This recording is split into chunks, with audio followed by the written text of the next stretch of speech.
Hi guys, terminal classes YouTube channel पर आपका स्वागत है। और मेरा भी फौजदार आपके साइकोलॉजी के टॉपिक बाल विकास को आगे कंटिन्यू करता हूं। अब इसमें एक होता है कि विकासात्मक अवस्थाओं की समग्र दृष्टि। अब विकास का वर्णन सामान्यतः अवधि या अवस्थाओं के रूप में किया जाता है। आपने देखा होगा कि आपके छोटे भाई बहन या माता पिता या स्वयं आप भी अलग अलग तरह से व्यवहार करते हैं। यदि आप अपने पास पड़ोस में रहने वाले लोगों को देखें तो आप ये भी पाएंगे कि एक जैसा व्यवहार नहीं करते हैं। सीधी सी बात यह कि सभी का जो व्यवहार होता है ना वो अलग होता है। प्रत्येक व्यक्ति जीवन की भिन्न भिन्न अवस्थाओं से गुजरता है।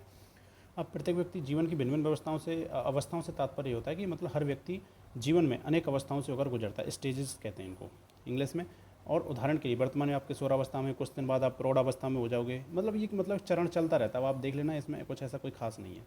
अब आगे ये है कि व्यक्ति की वे उपलब्धियाँ, क्या व्यक्ति की वे उपलब्धियाँ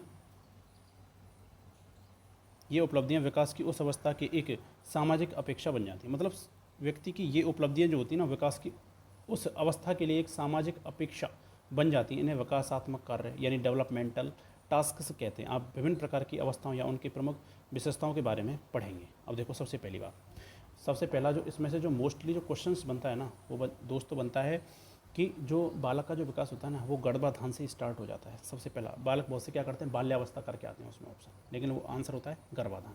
अब देखो इसमें क्या है कि जो अपन लोगों के लिए जो समझने लायक चीज़ है ना वो ये है, क्या ये गर्भाधान है।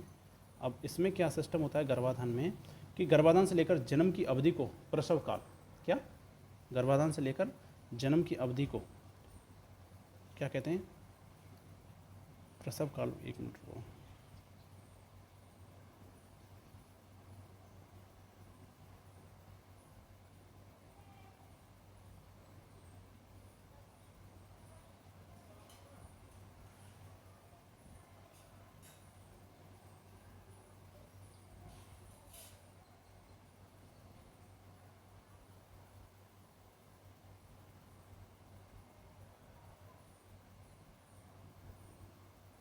गर्भाधान से लेकर जन्म की अवधि के जो प्रसव काल कहते हैं, औसतन यह लगभग 40 सप्ताह तक होता है।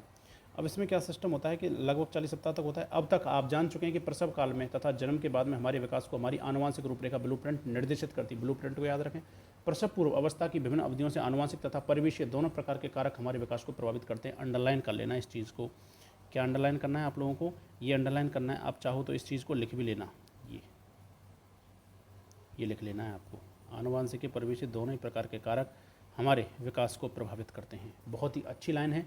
आनुवांशिक और परिवेश जिसमें हम रहते हैं, वातावरण, दोनों ही कारक क्या करते हैं, हमारे विकास को प्रभावित करते हैं भाई साहब। ठीक है, तो ये क्या करते हैं, हमारे विकास को प्रभावित करते हैं। आगे चलते हैं अब कि प्रसव अवस्था में विकास माता की विशेषताओं से भी प्रभावित होता है, जैसे माँ की आयु और इनके द्वारा मतलब प्रभावित होता है। सीधी सी बात है। पोषक आहार और उसके बाद में क्या होता है, सांवेगिक स्थितियाँ, माँ का रोग या संक्रमणग्रस्त होना प्रसव पूर्व अवस्था के विकास पर विपरीत प्रभाव डाल सकता है। उदाहरण के लिए ये माना जाता है कि रूबेला नामक रोग, जिसे जर्मन मीजल्स कहते हैं, साइंस के स्टूडेंट हैं आपको पता होना चाहिए। रूबेला नामक रोग होता है जिसे जर्मन मीजल्स कहते हैं। जननांग में होने वाले हर्पिस तथा ह्यूमन इम्यूनोडिफिशियंसी वायरस नवजात शिशुओं में आनुवांशिक समस्या उत्पन्न करते हैं। प्रसव पूर्व अवस्था में विकास के लिए भय का दूसरा स्रोत ब्रूप जनन तत्व है। वे परिवेशी कारक जो सामान्य विकास में ऐसे विचलन उत्पन्न करते हैं जिससे गंभीर समस्याएं जन्म ले सकती है, मृत्यु हो सकती है। अब ब्रूप जनित तत्वों के अंतर्गत मादक द्रव्य, संक्रमण, विकिरण और प्रदूषण आदि ये सब जो होते हैं, ये क्या होते हैं, ब्रूप जनन तत्व के जो अंतर्गत आते हैं। ये सब चीज़ें जो आपका नशा करना हो गया, तंबाकू का सेवन करना आदि। जन्मजात असामान्यताओं की आवृत्ति बढ़ सकती है। विकिरण तथा औद्योगिक क्षेत्र के आसपास के कुछ सामान्य रसायन जीन में स्थायी परिवर्तन उत्पन्न कर सकते हैं। परिवेशीय प्रदूषक तथा कार्बन मोनोऑक्साइड, पारा, सीसा जैसे विषाक्त पदार्थ भी अजन्मे बच्चों के लिए खतरे का क्या होते हैं, खतरे के लिए स्रोत होते हैं। अब आगे आ जाइए शैशवावस्था। अब शैशवावस्था आपको पता है जन्म के पहले और उसके बाद मस्तिष्क आश्चर्यजनक गति से विकसित होता है।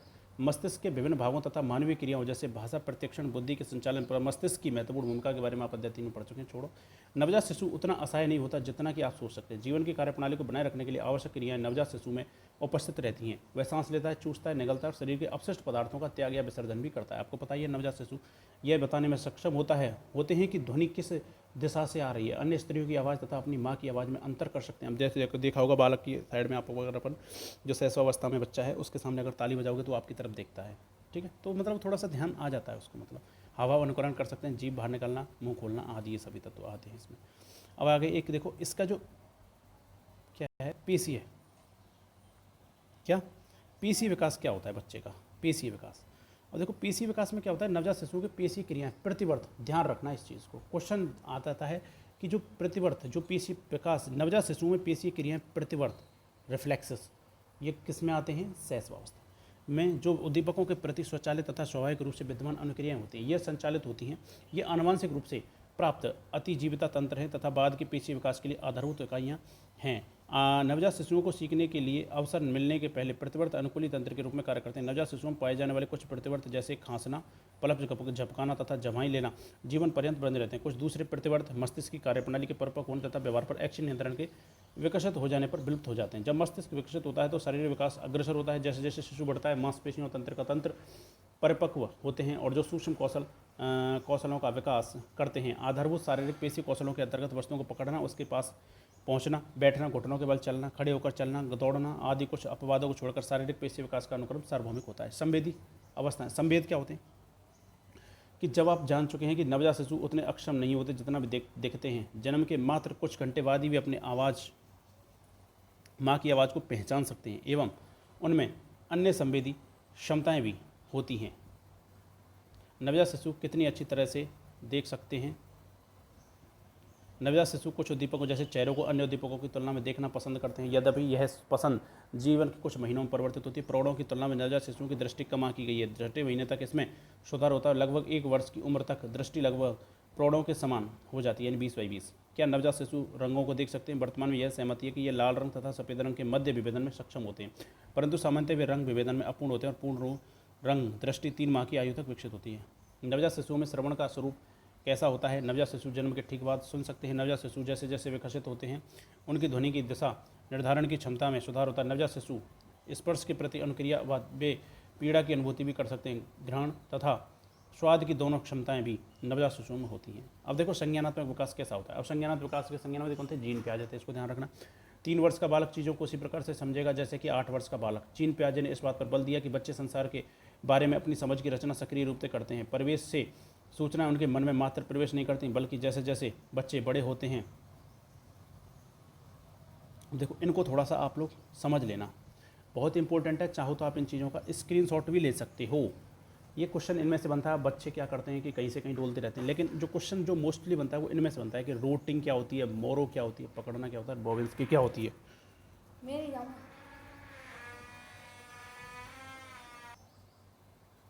अब देखो रूटिंग क्या होता है।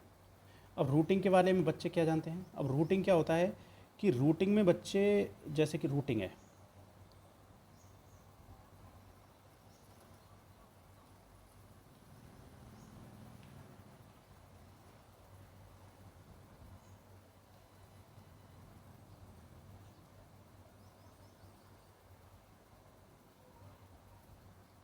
रूटिंग है,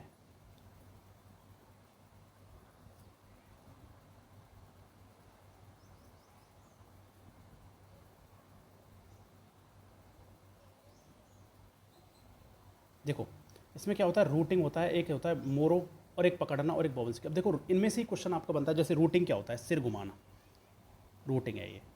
रूटिंग क्या है? सिर घुमाना। क्या कहते हैं रूटिंग को? सिर घुमाना।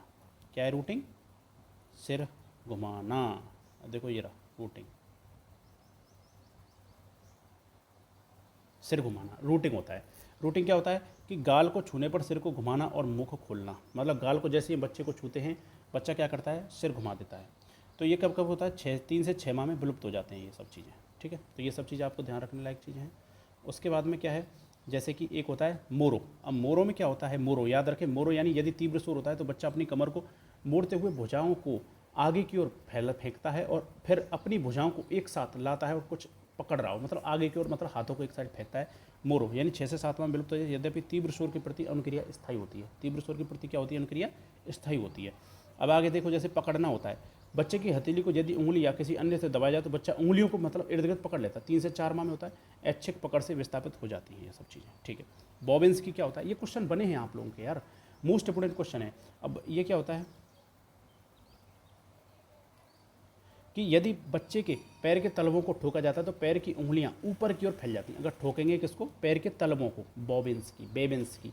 अब आपको यह ध्यान रखना है बेबिन्स की क्या होता है कि बेबिन्स की बच्चे को क्या है कि जैसे हम ठोकते हैं मतलब उसके तलवों को, तो बच्चा क्या करता है कि बच्चे की जैसे हम उंगलियों को ठोकते हैं ना, तो बच्चे तलवों को ठोकते हैं तो बच्चे क्रिया करते हैं इस प्रकार से, ठीक है, और वो क्या करते हैं अपनी उंगलियों को फैला लेते हैं। तो इस तरीके से मतलब कुछ ये मोस्ट इंपोर्टेंट क्वेश्चंस हैं, कुछ क्या है ये मोस्ट इंपोर्टेंट क्वेश्चंस हैं कुछ। ठीक, आगे बढ़ जाइए। अब देखो, अतिरिक्त सूचनाएं अर्जित की जाती नए विचारों को अंतर्निहित करने व अपनी चिंतन का अनुकूलन करते हैं, क्योंकि इससे संसार के बारे में उनकी समझ सुधार। पियाजे का मानना है कि शैशवावस्था से लेकर किशोरावस्था तक बच्चों का मन विचारों की अवस्थाओं की एक श्रृंखला से गुजरता है। इसको ध्यान रखना, शैशवावस्था से लेकर किशोरावस्था तक क्या है, एक श्रृंखला से गुजरता है। आगे देखो, इसमें कुछ खास नहीं है, बस आगे आपको पढ़ना है कि शैशवावस्था अर्थात जीवन के प्रथम 2 वर्ष के दौरान। अब देखो शैशवावस्था का काल क्या होता है, जन्म से प्रथम के 2 वर्ष बच्चा ज्ञानेंद्रियों और वस्तुओं के साथ अंतःक्रिया के माध्यम से अपने देखना, सुनना, स्पर्श करना, क्योंकि बोल तो सकता नहीं वो, तो सिर्फ उनको स्पर्श करता है, मुंह में डालने, पकड़ने, इस प्रकार का अनुभव करता है। नवजात शिशु वर्तमान में, नवजात शिशु क्या है, नवजात शिशु वर्तमान में उसकी दृष्टि से बाहर होते हैं। ये जैसे कि उदाहरण के लिए यदि अपने बच्चे के सामने खिलौना को छुपा देते हैं तो वह उससे खेल रहा होता है, तो छोटा वह शिशु इस प्रकार प्रतिक्रिया जैसे कुछ हुआ ही ना हो। मतलब ये कुछ आपके इंपॉर्टेंट फैक्ट्स हैं कुछ, ठीक है।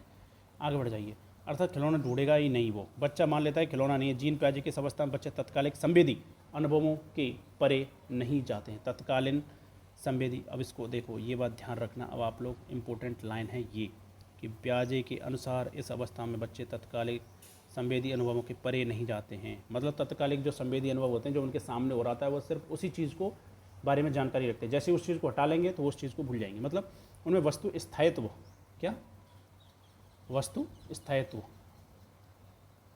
या यह चेतना जानकारी कि जब वस्तु का प्रत्यक्षण नहीं होता है तो उसका इस अस्तित्व बना रहता है का अभाव होता है। मतलब सामने रहेगी ठीक है, उसके बाद हटा लेंगे तो वो बच्चा भूल जाएगा।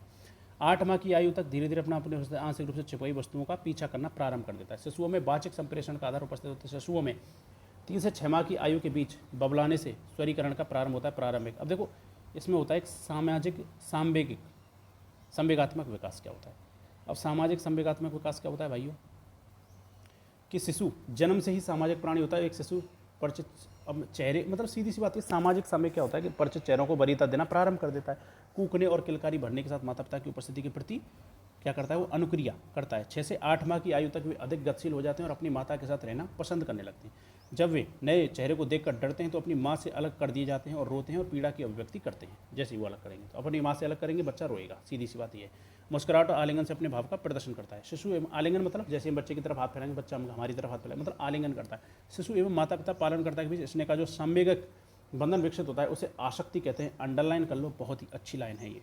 आसक्ति क्या होती है, अटैचमेंट। शिशु और उनके माता पिता के बीच में जो स्नेह है का जो सांवेगिक बंधन होता है ना, उसे आसक्ति कहते हैं। हार्लो ने एक प्राचीन अध्ययन में बंदरों के बच्चों को जन्म के 8 माह के बाद ही उनकी माँ, अब देखो इसमें ये ध्यान रखना है, ये इसमें से एक क्वेश्चन बनता है कभी कभी, जीन पियाजे वाला सिस्टम है ये, बहुत ही इंपॉर्टेंट लाइन है। आप चाहो तो इस चीज़ का स्क्रीनशॉट भी ले सकते हो। सबसे पहला है संवेदी प्रेरक। 0 से 2 वर्ष शिशु संवेदी अनुभवों का शारीरिक क्रियाओं के साथ समन्वय करते हुए संसार का अन्वेषण करता है। अब उसके बाद में क्या है, पूर्व संक्रियात्मक। 2 से 7 वर्ष प्रतीकात्मक विचार विकसित होते हैं, वस्तु स्थायित्व उत्पन्न होता है। शैशवावस्था में नहीं होता लेकिन इसमें होता है,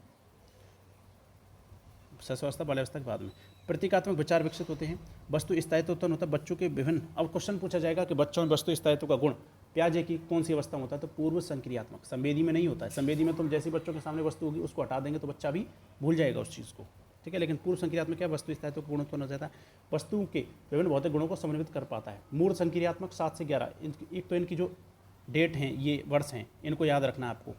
मूर्त संक्रियात्मक, बच्चा मूर्त घटनाओं के संबंध में युक्ति संगत तर्कना कर सकता है और वस्तुओं को विभिन्न समूह में वर्गीकृत कर सकता है और वस्तुओं के मतलब बांटना स्टार्ट कर देता है वस्तुओं को। प्रतिमा पर प्रतिवर्तनीय मानसिक संक्रिया करने में सक्षम होता है। उसके बाद में अगला पॉइंट क्या है कि औपचारिक संक्रिया 11 से 15 वर्ष। किशोर तर्क का अनुप्रयोग अधिक अमूर्त रूप से कर सकते हैं और परिकल्पनात्मक चिंतन विकसित होता है। क्वेश्चन पूछा गया है ये, कई बार क्वेश्चन पूछा गया है परिकल्पनात्मक, हाइपोथेटिकल, डिडक्टिव, ये सिस्टम है ना वो किस में होता है, औपचारिक संक्रियात्मक अवस्था में होता है। बस ये आपकी इंपॉर्टेंट लाइन होती है यहाँ पर। ठीक है, आगे देखते हैं। चलो इसको ख़त्म कर ही लेते हैं। जैसे कि ये होता है सिस्टम। अब देखो इसमें क्या होता है कि 6 माह तक कृत्रिम जो होता है सिस्टम, स्थानापन्न माताओं के साथ, तीन बने कपड़ों के साथ। ठीक है, इसमें कोई इंपॉर्टेंट खास नहीं है ऐसा कुछ। ठीक है ना, ऐसा खास नहीं है इंपॉर्टेंट। आहार प्रदान किया था, बच्चे कपड़े, संपर्क मुख संपूर्ण होता है। ठीक है, सुख प्रदान करते हैं बच्चे जब बड़े होते हैं। ठीक है, अब इसमें जो इंपॉर्टेंट है वो मानव शरीर अपने माता पिता देख रेख करते हैं, आसक्ति विकसित होती है, और जो लगातार और उपयुक्त ढंग से उनके प्यार दुलार के संग उपयुक्त होते हैं। एरेक एरेक्शन को अंडरलाइन कर लेना और याद कर लेना। एरेक एरेक्शन को, एरेक एरेक्शन, एरेक एरेक्शन 1968 के अनुसार जीवन का प्रथम वर्ष आसक्ति के विकास के लिए महत्वपूर्ण होता है। अंडरलाइन कर लेना, आसक्ति के विकास के लिए कौन सा महत्वपूर्ण वर्ष होता है। डायरेक्ट आप लोगों से क्वेश्चन बनेगा, आसक्ति के विकास के लिए कौन सा महत्वपूर्ण वर्ष होता है, तो पहला वर्ष होता है जन्म से, जीवन का प्रथम वर्ष। विश्वास तथा अविश्वास के विकास की अवस्था को निरूपित करता है। विश्वास का बोध भौतिक अनुभूति पर निर्भर करता है, जो संसार के प्रति एक प्रत्याशा विकसित करता है कि एक सुरक्षित और अच्छा स्थान है। बच्चों के विश्वास का बोध सहानुभूतिपूर्ण, संवेदनशील, पैतृक प्रभाव द्वारा विकसित होता है। यदि माता पिता बच्चे संवेदनशील, स्नेह हैं, तो उनमें स्वीकृति प्रदान करने वाले हैं, तो बच्चे में परिवेश को जानने का मजबूत आधार प्रदान करता है। ऐसे बच्चों में सुरक्षित लगाव के विकास की संभावना बढ़ जाती है। दूसरी तरफ यदि माता पिता असंवेदनशील हैं एवं असंतोष प्रदर्शित करते हैं, तो बच्चों में दोष देखते हैं तो बच्चे आत्मसंदेह की भावना विकसित होते हैं। आत्मसंदेह मतलब बच्चा क्या है, खुद पे संदेह करने लग जाता है, मतलब कि यार मेरे पे ऐसे भरोसा क्यों नहीं कर रहे हैं लोग, तो आत्मसंदेह होता है। मतलब बच्चे में अगर उसके माता पिता उस पर असंतोष जाहिर करते हैं तो। उसके बाद आ जाइए, अगला है सुरक्षित लगाव वाले बच्चे गोद में सकारात्मक व्यवहार करते हैं, स्वतंत्रपूर्व घूमते हैं और खेलते हैं, जबकि असुरक्षित लगाव वाले बच्चे अलग होने पर दुश्चिंता की अनुभूति करते हैं और रोते चिल्लाते हैं, क्योंकि उन्हें भय पाया जाता है, वे विचलित होते हैं। बस ये होता है। के लिए संवेदनशील और स्नेहिल प्रौढ़ों के साथ घनिष्ठ और अंतः क्रियात्मक संबंध प्रथम चरण होता है। बस हम इसको यहीं विराम देंगे और आपका जो बाल्यावस्था वाला वो सिस्टम है इसको आगे स्टार्ट करें।